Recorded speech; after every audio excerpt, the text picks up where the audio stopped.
के उलमाए किराम से गुजारिश है कि खुदारा इसके ऊपर कदगन लगाइए। और मुफ्ती इस्माइल साहब दिए, इन्हीं की पार्टी के ज़िलाई सदर एक से मेयर अब्दुल मालिक वांटेड है। इन्हीं की पार्टी के नदीम फिटर मजिस्ट्रेट कस्टडी के अंदर। कमेटी के तमाम अरकान मुफ्ती इस्माइल साहब को ये चैलेंज देते हैं कि आप जिस जगह पर कहोगे, जहां कहोगे, वहां आसिफ शेख रशीद साहब और पूरी कमेटी। बिस्मिल्लाहिर्रहमानिर्रहीम। अल्लाहु अकबर कबीरा, मुहम्मद सल्लल्लाहु अलैहि वसल्लम तस्लीमन कसीरा।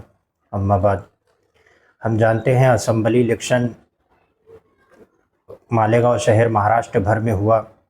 नताइज आए, अच्छाई और बुराई पर मालेगांव के अंदर इलेक्शन हुआ था। बिलाखिर शहर का जो फ़ैसला था, हमने शहर के फ़ैसले को कबूल किया, लेकिन कहीं ना कहीं शहरियान को इस जानिब भी गौर खौस करने की ज़रूरत है कि असम्बली इलेक्शन के दरमियान में जिन लोगों ने अपने आप को अच्छा साबित किया और अपने सियासी मुखालिफिन को बुरा साबित करके उस बुनियाद पर उन्होंने इलेक्शन लड़ा, लेकिन इलेक्शन के बाद आज शहर देख रहे हैं कि शहर में कितनी अच्छाई है और कितनी बुराई है। आप देख लीजिए, इन्हीं की पार्टी के ज़िलाई सदर एक से मेयर अब्दुल मालिक वांटेड है। इन्हीं की पार्टी के नदीम फिटर मजिस्ट्रेट कस्टडी के अंदर है और वो इरफान हैदराबाद वाला भी जेल के अंदर है। अब मुफ्ती इस्माइल साहब इसके ऊपर क्या कहेंगे? हम मुफ्ती इस्माइल साहब से पूछना चाहते हैं कि अब तो अच्छाई जीत गई थी, हमें तो ऐसा लग रहा था कि अब अच्छाई की जीत हो गई, मालेगांव शहर रियासत मदीना बन जाएगा, लेकिन उसके बिल्कुल बरखिलाफ माहौल नज़र आते दिख रहा है। और मुफ्ती इस्माइल साहब का ऐसा ये बिल्कुल झूठ बोलने की इनकी एक आदत बन चुकी है। किसी भी मुद्दे को लेकर के अपने सियासी मुखालिफिन के ऊपर ला करके उसके तार जोड़ देना और शहर की आवाम को गुमराह करना। असम्बली इलेक्शन के दरमियान में आप लोगों ने देखा होगा, जाफर नगर के अंदर भी इन्होंने शेख आसिफ साहब के ऊपर ये इल्ज़ाम लगाया था कि इनकी पार्टी के लोगों ने हमारे एक वर्कर को, कार्यकर्ता को ले जा करके मारे पीटे।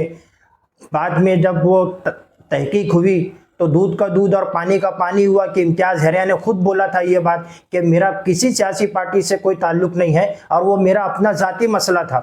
मुफ्ती इस्माइल साहब, कब तक आप झूठ कहेंगे? आप एक आलिम दीन हैं, रुकन शुरा दारुल उलूम देवबंद हैं, आप एक मस्जिद के इमाम हैं, ईदगाह के इमाम हैं। अभी आपने 35 साल अपना जामे मस्जिद में दर्स कुरान मुकम्मल किया और आपने अभी कल के दिन इस कदर बेबुनियाद और बेतहजीब ज़ुबान आपने इस्तेमाल की कि उसे दोहराना भी मुझे शर्म महसूस हो रही।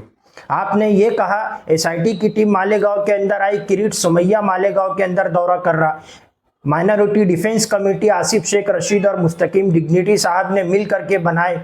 इन लोगों ने अपने सियासी इख्तिलाफात को किनारे रख करके अभी हालात की ज़रूरत है कि मालेगांव शहर की गरीब आवाम को जो परेशान किया जा रहा है, उनको एसआईटी की तरफ से भी नोटिस मिल रही है और पुलिस डिपार्टमेंट की तरफ से भी नोटिस मिल रही है। उनको साथ देने की बजाय आप किस तरीके की बात कर रहे हो? आपने फिर एक बेबुनियाद इल्ज़ाम आसिफ शेख रशीद साहब के ऊपर लगाया कि किरीट सुमैया को मालेगांव में शेख आसिफ ने लाया और सहारा इंटरनेशनल 5 स्टार होटल के अंदर ये लोगों की मुलाकात हुई थी। आसिफ शेख रशीद साहब और माइनॉरिटी डिफेंस कमेटी के तमाम अरकान मुफ्ती इस्माइल साहब को ये चैलेंज देते हैं कि आप जिस जगह पर कहोगे, जहां कहोगे, वहां आसिफ शेख रशीद साहब और पूरी कमेटी हल्फिया बयान लेने के लिए तैयार है कि किरीट सुमैया को मालेगांव में इन लोगों ने नहीं लाया और सहारा इंटरनेशनल 5 स्टार होटल के अंदर किरीट सुमैया से इन लोगों की मुलाकात नहीं हुई थी। और अगर आपको ये चैलेंज है, अगर आपके पास कोई सबूत है तो आप सबूत पेश कीजिए, वरना शहर देखेगा कि आप जिस जुबान से काल अल्लाह काल रसूल की बात करते हो, आप उसी जुबान से अपने सियासी मुखालिफिन के ऊपर इल्जामात लगाते और झूठ बोलते हो और झूठों के ऊपर अल्लाह की लानत है, लानतुल्लाहि अलल काज़िबीन। आप झूठ बोलना बंद कर दीजिए मुफ्ती साहब। आपने कल आप कुछ भी मिसाल देते हो। मैं शहर के तमाम ही मकातिब फ़िक्र के उलमाए किराम, मुफ्तियान किराम और काजी शहर से यह दरख्वास्त करता हूँ कि मुफ्ती इस्माइल साहब की ज़ुबान के ऊपर कदगन लगाइए। आपके बयानात नाबालिग बच्चे भी सुनते हैं, बच्चियां भी सुनती है, ख़वातीन भी सुनती है। अभी आपका 35 साल दर्स कुरान का इख्तिताम हुआ, वहाँ पर ना जाने कितनी ख़वातीन आई थी। तो जो ख़वातीन आपके दीनी इस्लाही बयानात सुनती है, क्या वो ख़वातीन आपके सियासी बयानात नहीं सुनती होंगी? कल आपने किस तरीके के बेबुनियाद इल्ज़ाम दिया? आपको कोई दूसरी मिसाल देने के लिए, आपके पास कोई दूसरी मिसाल नहीं थी देने के लिए।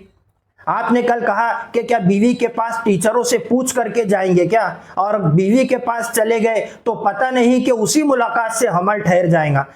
आप एक आलिम दीन हो, आपको इस तरीके की मिसाल देना जेब नहीं देता, आपको शोभा नहीं देता। माजी में भी आपका यह पेशा रहा है कि आप कहीं पर भी मिंबर और मेहराब के पास बैठ करके, दर्स कुरान के अंदर बैठ करके, कुरान करीम के ऊपर हाथ रख करके आप ऐसी बातें करते हो जो मजलिस के अंदर हया की बुनियाद पर, गैरत की बुनियाद पर नहीं करनी चाहिए।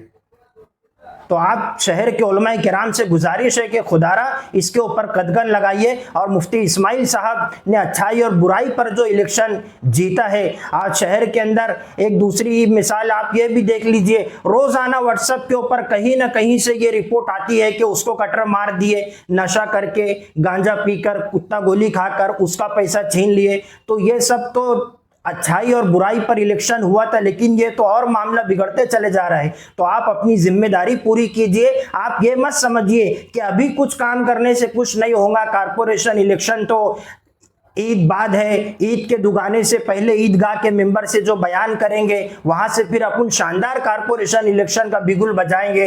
ठीक है, आप बजाना बिगुल वहां से कारपोरेशन इलेक्शन का, वहां से आपने कारपोरेशन इलेक्शन शुरू करना। लेकिन अभी अगर आप अच्छा नहीं बोल रहे हो तो बुरा भी मत बोलिए। इस तरीके की शहर के अंदर एक बेहयाई आपकी तरफ से नहीं फैलनी चाहिए, हमारी आपसे ये गुजारिश है।